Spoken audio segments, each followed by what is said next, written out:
Beardo Benjo. Oh. What the? Hey. Nah, that's too scary for me, and I'm a murderous clown. Hello there, my name is Pennywise, the dancing clown. Please don't be put off by the way I look. I am actually quite friendly, and I'm here today to tell you about all the best and scariest VR horror games available. There's no physical way I could do this whole video in this mask. It's about 1,000 degrees in there. It would be nice to, a little bit, but no, not doing it. It's far too hot. I'm gonna melt. I'll melt if I do that. That is much, much better. I can actually breathe now, and you can probably also hear what I'm saying, which is also a massive bonus. Apologies for the strange melding of seasons. I appreciate there is a Christmas tree behind me, and I was wearing a Halloween costume. But my point is, horror games aren't just for Halloween. Horror games are applicable all year round. Horror is my favourite genre of gaming. It always has been, and I expect it always will be. But flat screen horror gaming has not lost its charm, but has lost its impact on me over the years. I've become more and more immune to the scares and the tricks up flat screen horror genres' sleeves. Then along comes VR horror and completely rewrites the playbook, makes horror scary again for people like me. Enemies in full 3D, full scale, barreling towards you is a terrifying prospect, but for those of us who love horror, this is the new way to play it. These games today are the very best horror VR games that I've played to date. I appreciate there are a lot of horror games out there. Horror is one of those genres that get a new release almost daily, and a lot of them do tend to, sadly, be duds. These are the very best ones I've played. Genuinely scary, genuinely tense, great atmosphere. If you're looking for a scare, I'm sure you'll find something on this list. Let's get down to it. This is going to be a long one. I'm just going to dive straight in. Here we go. Alright, kicking things off on this VR horror list is Hello Puppets. Now, this might not look like a horror game. You might glance at it and think, that looks cutesy, that looks friendly, that looks like a kid's game. But I promise you now, this game will absolutely terrify you in places and then make you laugh your arse off in other places. It's genuinely fantastic. The mechanics employed in this game are some of the most unique I've seen in a VR game to date. For some reason, the protagonist goes searching through an old abandoned TV set which was once a famous puppet show. The puppets are haunted, wisecracking, and downright terrifying. One is fixed to your arm, and the relationship you form with that puppet is brilliant. They'll speak to you, your hand becomes the puppet. The puzzles you have to take on as a team, it's so much scarier than I anticipated, so much more vibrant than I anticipated, and honestly one of the funniest games when it wants to be that I've played in VR to date. Well worth checking out. One of the most terrifying prospects in life, not just in video games, is someone breaking into your house. Someone being in a place that you think should be safe. Intruders Hide and Seek encapsulates that feeling perfectly. You play as a young boy called Ben, like me, and he has to fend off and stealth his way around intruders that have broken into his house or the place that these people are staying. The parents have been tied up, your sister is hiding, and it's down to you to maneuver your way around and survive. The feeling of tension in this game is absolutely perfect. Stealthing your way around is a terrifying experience, and my only real gripe with this one is it doesn't have touch controller support. You play it with a conventional controller or keyboard and mouse. Genuinely though, don't let that stop you trying this out. The VR experience is incredibly tense, and if you like stealth experiences, this is right up there. Next up is a game I've already spoken about very highly on this channel, and it is Propagation VR. This game is completely free. A completely free PCVR game on Steam, whereby you're fending off waves and waves of zombies in a subway station. It's incredibly packed with atmosphere. You can't move around. You're fixed in a spot and you spin 360 degrees and you're fending off zombies from all angles. The polish here is second to none. It honestly blows me away that this game's free. The only thing I'll say about it is this. At first it's just zombies, and that's terrifying enough. But if you suffer from arachnophobia, probably give this one a pass. Alright, next up is a game you probably didn't anticipate to see on this list. It's Doom 3. More specifically, the Doom 3 Fully Possessed mod.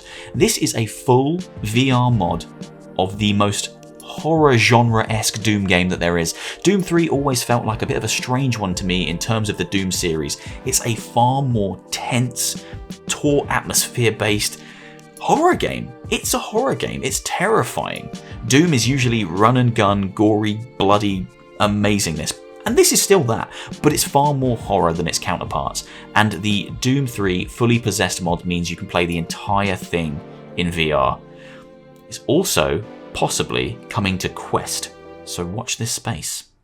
Probably one of the greatest horror games that never was is up next, PT. More specifically, the PT Unreal Engine 4 remake that you can download on PCs. It's not technically legal, but it's a fan-made creation that basically recreates PT, but you can also play it in VR. Walking around those corridors and seeing them in real scale with 3D is absolutely haunting. That game haunts my dreams. I really do wish we'd seen the full game that Silent Hills would have become, and I do hope that at some point we do see a reimagining or reinvention of the Silent Hill franchise, but for now, being able to wander around those haunted corridors in PT, afraid that Lisa could be waiting around any corner in VR, is a wonderful experience. It is a little janky, it's a little rough around the edges, but it works and it's well worth checking out. Next up, the very first game I played on my PlayStation VR when I got it home after launch is Here They Lie. An almost noir-esque thriller of a horror game here. It's effectively all black and white except for a few great pops of colour, some yellow in the visuals of the dress of the girl that you're following through these abandoned streets. Typically red of the blood that you'll no doubt see the further you get into the game. This game had great atmosphere and was pieced together really well, quite slow paced, so it builds up to its scares. It has got quite clunky controls and it isn't the prettiest game on this list, but it does nail the scares when they come, and if you haven't played a VR horror game before, this is actually quite a good starting point. It really slowly ratchets up the fear and gets you used to that world and doesn't throw you into anything too intense too quickly.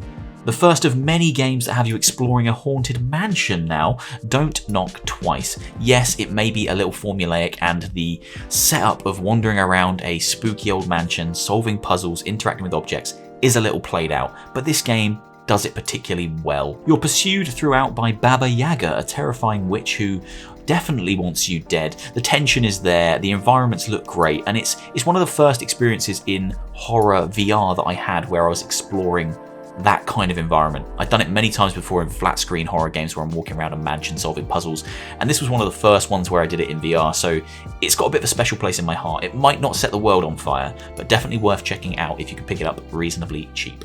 Next up is the Brookhaven Experiment. Now this is a bit of an older one. I expect most people have probably seen this in one form or another, but it's another wave-based shooter, much like Propagation, actually, now I come to think about it, whereby you are fending off zombies and creatures as they approach and encroach on you from all angles.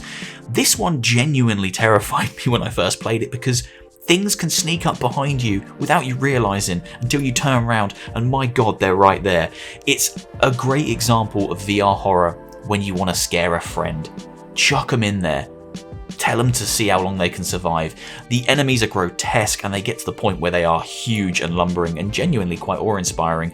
Brookhaven Experiment is a very simple wave-based shooter, but what it does very well, and as I say, a great party game. Try and set high scores, that kind of thing. Really worth your time. Set in a creepy old villa in the middle of the woods in Germany, next up is KOBOLD Chapter 1. This is one of the most visually striking games on this list in terms of its character models. They're stunning. They look really, really good. It's an older game, came out 2 years back, and although it's called Chapter 1, we've yet to see a Chapter 2 or 3, etc, etc. I really hope we get more of this game. It's less of a game, more of an experience, but it's exceptionally terrifying. Very tension-filled and really worth your time. I picked this one up really cheap and was pleasantly surprised. KOBOLD Chapter 1. Check it out. Chances are you've probably played or heard of Killing Floor. Now, Killing Floor is a wave-based, co-op primarily, game where you kill enemies. Waves and waves of horrific, horrible, disgusting enemies in a bloodbath. It's basically Doom on steroids. Now, Killing Floor Incursion took all that and threw it into VR and retained the co-op element. So if you're looking for grotesque, horrible enemies to blow into about 1,000 bloody, pulpy bits with a friend, Killing Floor Incursion is probably for you. Time for a nice big slice of zombie action now. Contagion VR Outbreak is a great single-player zombie outbreak survival game.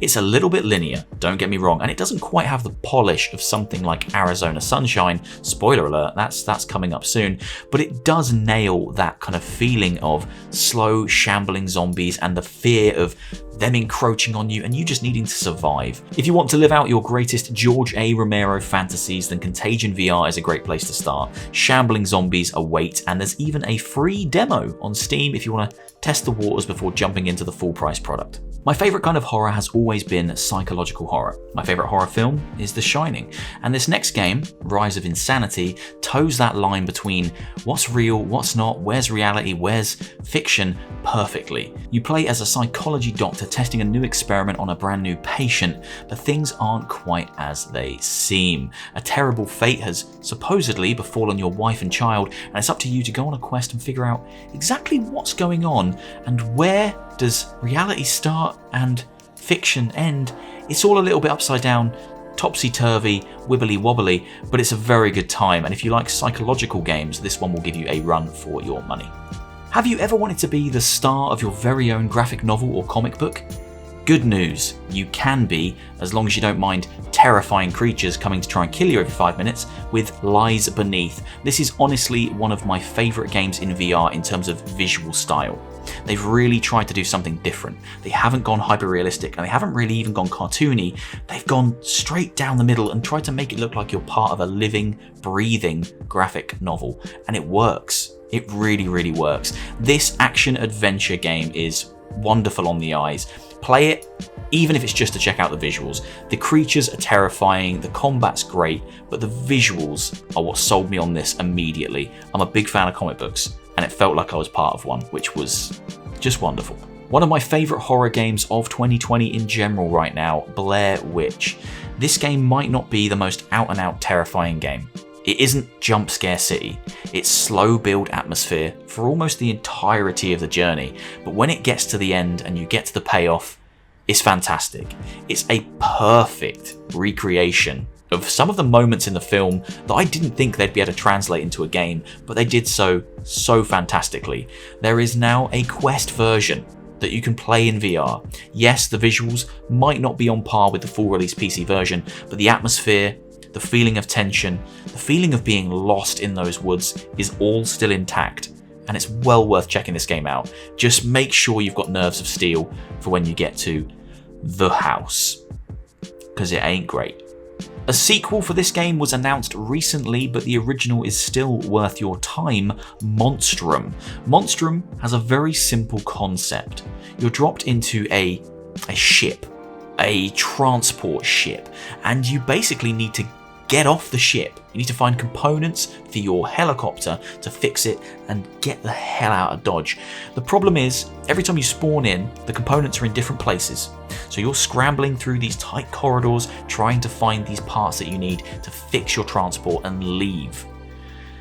But the other problem is a monster has also spawned in with you. There's a few different ones. You never really know what you're coming up against until you see it, and it's usually too late. But walking down those halls in VR and avoiding the monster around every corner, or not knowing which corner it's going to be around, is a great experience. And the random element means you can replay it over and over again. I can't wait for the sequel, and I hope the sequel also has VR support. An absolute classic now, Emily Likes to Play. I hate this game so very much. Something about terrifying dolls that come to life mixed with the kind of archetypal ring girl with the long hair. It just doesn't sit right with me, and when I'm in VR and I'm turning around and seeing a little doll get closer each and every time I do turn around and then it jumps in my face, it's terrifying. This is a jump scare simulator, don't get me wrong. It's tense and it does build tension, but the scares come from the out and out ridiculous jump scares that you will experience if you've never played this before. Emily Likes to Play is cheap, enjoyable horror fun, and it works great in VR. One of my greatest fears, bizarrely, is the ocean, and more specifically drowning. This next game, Narcosis, is a strange one. Not a conventional horror game, and again quite psychological, but the feeling of being alone and isolated and slowly losing your grip on reality and your own sanity at the bottom of the sea is what this game deals in.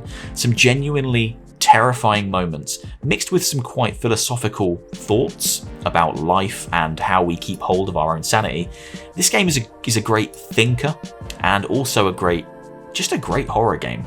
The feeling of isolation is very real, the feeling of claustrophobia is very real, and it's best experienced in VR for those who can stomach it. Well worth your time. I might not be a big fan of the films, I found them to be quite boring, but Paranormal Activity works pretty damn well as a VR game. Paranormal Activity, the game, is a pretty standard haunted house simulator, but it does things very, very well. The level of polish is high, the scares again very high. Much like Emily Likes to Play, primarily a jump scare simulator. Lots of long periods of nothingness building to terrifying jump scares, whether that's the big black smoke creature appearing and jumping at you, or a terrifying old lady with a hammer. There's plenty to enjoy here, and if you like the films, it's a nice little tie-in to that universe of lore. Next up is a double whammy, Face Your Fears and Face Your Fears 2. I've covered these before, so I won't go into too much detail about them, but they're both great experiences more than games. Face Your Fears 2 is more of a game, conventional game that you can play, and Face Your Fears 1 is more of a simulation that you chuck friends in and see how long they can withstand it. Great jump scares made by the fantastic Turtle Rock Studios who made Left 4 Dead. Worth checking out, nice and cheap. Give them a go. If you're looking for something that's similar in atmosphere, tone and visuals to maybe Amnesia, but in VR, then Dread Halls is probably the closest thing that we have to offer at this point in time. Dread Halls is a dungeon crawling VR game whereby the environment isn't known to you until you start walking down those unknown paths. Then they become clear to you and write themselves in on your map. A great little mechanic there that I absolutely love to this day. More horror games should do that. Basically, you need to find items within a labyrinth, but inside that labyrinth, there's also a monster that's trying to kill you, as there always is. The visuals, although a little dated now, still make for some really tense gameplay. The sound design is fantastic, the sound of the monster creeping up behind you, doors opening and closing. This is one that's kind of really held its own. It's older, but it hasn't dropped any of the terror or any of the scares over the years. Still worth checking out today. Dread Halls, give it a go. One of my favourite horror games of all time now, Layers of Fear. Layers of Fear got the VR treatment recently, and it works perfectly. In this game, you play as a troubled artist who's losing his grip on reality. You're exploring his mansion, trying to piece together exactly what happened to drive him to this point of isolation and loneliness. It is a twisty, turny, terrifying story that only doles out the big scares when necessary. The rest of it is all tension and atmosphere. The corridors twist and don't quite link together in the way they should. It's a great representation of a broken mind. It does deal with some dark and heavy themes, but it's so worth trying out if you're a fan of horror, and the VR version just lends itself perfectly to this type of game. Another game up next that I've covered many times in my list now because it's not just a great horror game, it is a bloody good VR game. Walking Dead, Saints and Sinners. It had no right to be this good. TV tie-ins and movie tie-ins are traditionally pretty terrible, but The Walking Dead, Saints and Sinners came along and blew me away. A genuinely taut, tense, terrifying survival horror experience. I went into this one with low expectations, expecting a hack and slash adventure action game, and I got something far better. A really tense, well thought out, in-depth survival game. Saints and Sinners isn't just a great horror game, it's a great VR game, and it should be up there on the ones that everyone should play. Next up is this year's breakout horror hit, Phasmophobia. I absolutely love this game so much, and it's easy to see why so many people have jumped onto it and absolutely fallen in love with it. It lets us play out that fantasy of becoming ghost hunters, and not just going around fighting ghosts like in so many games, but actually hunting for them, gathering clues with EMF readers, laying down salt, putting out cameras. It's fantastic. There's a level of strategy there that I didn't expect from a game like this, and playing it in VR is the essential way to play it. It's got wonky controls, the characters look ridiculous. 1 minute you'll be rolling around with laughter, and the next you'll be terrified. Phasmophobia is wonderful, and I really can't wait to see what the devs do with it. It's only a small development team, and I wish them all the best. Please, just give me a mansion level. I know mansions are played out, but I really want to look for ghosts in a spooky mansion. That's my request. In my opinion, there are not enough survival horror games that balance crafting and making and surviving that are available for VR. The best one I've played is The Forest. The Forest is fantastic. It gives you all the tools to be able to build, craft, create, and then survive. The game feels a little bit like Minecraft or Rust in the daytime. You cut down trees, you build yourself a base, you kind of settle in, you relax, and then when night falls, everything changes. The monsters come out and you hunker down, fighting for your life, trying to survive. This game might not seem that terrifying when you first jump into it. The blistering sun, the gorgeous visuals, it feels quite relaxing. But honestly, go into a cave. Go spelunking in VR with a friend. Take a friend, don't go on your own, you'll definitely die of fear. The caves in this game, and exploring them in VR with nothing but a lighter, absolutely terrifying, but you have to go into these caves to progress the story. Check out The Forest. VR was a hilarious experience. I played the whole thing with a friend. The crafting, the building, the survival, it all comes together to give you an experience that lasts way beyond rolling credits. Forest is great, can't wait for the sequel. It makes absolute sense that one of the most terrifying horror films of all time would also be one of the most terrifying VR games of all time. The Exorcist Legion is an absolute nightmare in VR. This one really tested me. I played it only recently, and it still haunts my dreams. It's a terrifying first-person horror game filled with puzzles, jump scares, and great interactable sections. And I didn't expect it to be anywhere near as good as it was. I was recommended this by a friend who said, you want to play the scariest game in VR? Play The Exorcist. He was not wrong. What a great game. It blends everything you'd want from a good horror game. Tension, atmosphere, sound design, graphics, and jump scares. There's a little bit in there for everyone, and it builds to those jump scares. It isn't a jump scare fest, but when they come, they feel earned.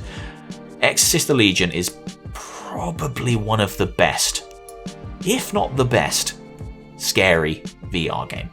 Now, whatever you may think about Five Nights at Freddy's, whether you think it's terrifying, overplayed, whatever, it is terrifying in VR. Even if Freddy and Friends, Freddy and Co. don't scare you on a flat screen, when you see an 8-foot tall mechanical teddy bear running towards you in VR, you'll change your mind. Five Nights at Freddy's Help Wanted is a great compilation and kind of a look back at the history of Five Nights at Freddy's, all presented in gorgeous 3D VR full-scale environments. It's wonderful, especially for fans of the franchise, but if you're not a huge fan of the franchise, it's still worth checking out just to see what all the fuss is about and experience it in VR, because it's on a whole other level in VR. It is terrifying.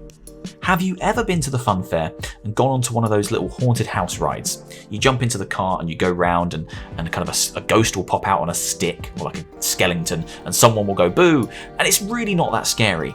If you wanted to experience that, but actually scary, then Until Dawn Rush of Blood is for you. A twisted carnival ride on roller coasters with guns, whereby you're thrust into environments with terrifying madmen, zombies, terrifying, horrible ring ghost girls, just all the worst things you can imagine. You have got guns so you can shoot them, but this is one of the most tense and stomach-churning VR experiences I've ever had. If you can't stomach roller coasters, this is a pretty full-on one. Mix that with the terror of the horror element and it is a recipe for success. One of the best PSVR games out there in my humble opinion. Up next, another one I've spoken about a lot because it keeps cropping up in these lists because it's just that good. Arizona Sunshine. Easily the best VR shooter out there. It's packed full of great gunplay, great mechanics, and hordes of shambling zombies. This one always rates highly for me because the co-op is so fun and because it dares to do something different. It sets a horror game in a bright, oversaturated environment. The sun is beating down. The fear isn't derived from the darkness. It's not derived from those kind of locations you normally expect to see in horror games. It's bright, it's in your face, and killing zombies feels fantastic. Arizona Sunshine is well worth your time. This is another one that feels a little bit like those kind of cheap haunted houses at the fair, except this time you have to walk, and this time it really is horrible. Affected, the manor, is a slow walk. You will walk slowly. A slow walk through a haunted house, and it is just awful. I don't want to say too much about it because it will spoil it, but things come out at you, the world changes, you'll hear whispers from behind you telling you to turn around. Don't. If you hear that, just don't. It's awful, and it's fantastic. If you want a quick, spooky experience, again, one that's great to put friends into and laugh at their pain, Affected the Manor is definitely for you, and it's available on almost every VR platform. We're nearly there. I said this was going to be a long one. This is a lot of games. I've played a lot of VR games. Second on this list is Resident Evil 7. Again, a controversial one. It only released on the PlayStation, so PC players missed out on the VR counterpart, but I can't hold that too much against it because the game is fantastic. A full-length Resident Evil game that we could play in VR. The scares were fantastic. The immersion was wonderful. Walking around that Baker mansion, being pursued by Jack or the other family members was a terrifying experience, and it was at its ultimate best when played in virtual reality. I wish more people had been given the opportunity to play this, and I still have my fingers crossed for Resident Evil 8 in VR. At this point it's looking unlikely, but Resi 7 in VR was a high point for me for the franchise recently, and it should be experienced if you have a means to experience it. A terrifying, spooky game, best played in VR. Here we are, the last one on the list, and I should say at this point, these games aren't in any order of kind of scariness. This isn't necessarily at the top because it's the best one. These are just the way that they've kind of come out, but it's quite coincidental that this is actually probably the best one. Alien Isolation, the Mother mod, is the quintessential horror VR experience. It isn't even a full release thing. The developers of Alien Isolation started working on a VR mode for Alien Isolation, but never finished it. It was then resurrected by a group of modders who gave us this fantastic way to play this already terrifying game. Experiencing this derelict, terrifying spaceship in virtual reality is an experience that you will not forget anytime soon. Having the xenomorph grab you from an air vent and pull you upwards is an experience you will never forget. It is absolutely perfect. It feels tailor-made for VR. It's a shame it didn't get full motion controls. It is a controller or keyboard and mouse game, but that doesn't detract from the experience. Walking around those environments is terrifying. The alien in 3D, full scale, is terrifying. Mother mod is the real deal. One of the best horror VR experiences out there. Oh my god, that was a long one. As I did say at the start, I've played a lot of VR horror games. I really like horror, so I knew this one would be long. I'm going to have to try and edit this down to a reasonable runtime, otherwise no one will watch it. I hope you've enjoyed, guys. These are what I consider to be the best VR horror games out there. Some of them are free, some of them are exclusive to certain platforms, but what they've all got in common is a certain level of polish, or they do something perfectly. A lot of horror games take the same mechanics, and these ones take those mechanics and just do them really, really well. There's something great in all of these horror games, whether you're a fan of jump scares or slow build tension, and I hope I've shown you something new today that you might not have known about before. If you enjoyed the video, please hit like, please leave a comment, and as always, please hit subscribe. I'm always putting out content at the moment, a lot of VR content, but I do all kinds of stuff. And I'm probably going to be taking a break for Christmas very soon, where I'm going to relax for a few weeks, and I'll be back in January, full force. Hope you're all having a great time. Hope you all have a wonderful Christmas, whether you celebrate or not. Have a great holiday period. I'll see you very soon. Take care. See you later.